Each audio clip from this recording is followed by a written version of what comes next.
जी बिल्कुल उस्ताद सूफी नज़ीर साहब साडे नाल जनाब बिल्कुल मौजूद ने इस वक्त जनाब इस्लामाबाद के अंदर।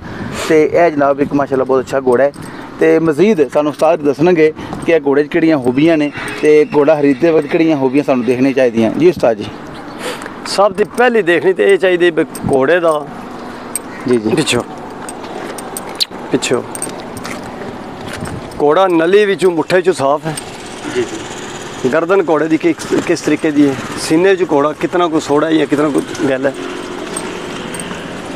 आसन है घोड़े का ये लंबा तो नहीं, जी जी पुट्ठा है जड़ा सेंबला या कट्ठे है तो नहीं, गोल है, पट खूबसूरत ने, नलियाँ ऐस नली गणियाँ समझे जे ए कामची है पुट्ठा है, ए सीना आ गया।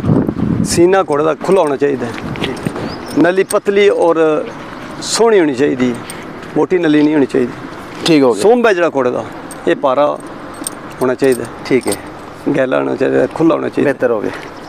खोना है ये घोड़े का वड्डा होना चाहिए। ठीक। नास घोड़े की वड्डी होनी चाहिए। ठीक है, यानी कि खूबसूरतियां भी आ जाते हैं, ये घोड़े दलेर भी होंगे ने। बेहतर है। इन्हां विच कदे किसी किस्म की तुहानूं ठीक है। कमी भी नहीं आवन लगी।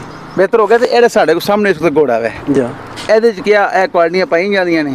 जी इस दे विच सारियां पाइयां जिवें एक बगैर आसन ते आसन घोड़े दा लंबा है।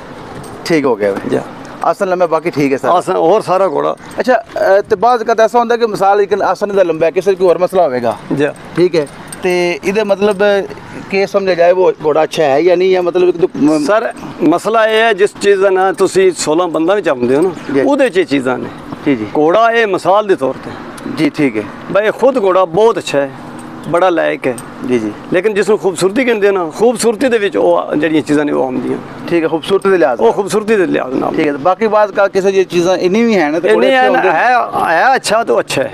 अच्छा है जी। क्योंकि ब्लड लाइन मुस्तर होता ब्लड लैंड दे नाल हुंदी। ठीक हो गया जी बिल्कुल जनाब। बिल्कुल जनाब, ये साड़ी अज की खसूसी वीडियो खसूसी गुफ्तगू उस्ताद सूफी नज़ीर साहब पहरे गुजरात पंजाब पाकिस्तान जनाब बिल्कुल इंतहाई सानू मसरूफ शेड्यूल टाइम दिता है, बड़ी मुफीद गुफ्तगू की है। उम्मीद करने कि तुहानू जनाब ये गुफ्तगू जी पसंद आई होगी। इस नाल ही असीं तुहाडे कोल इजाज़त चाहांगे। खुदा हाफिज़।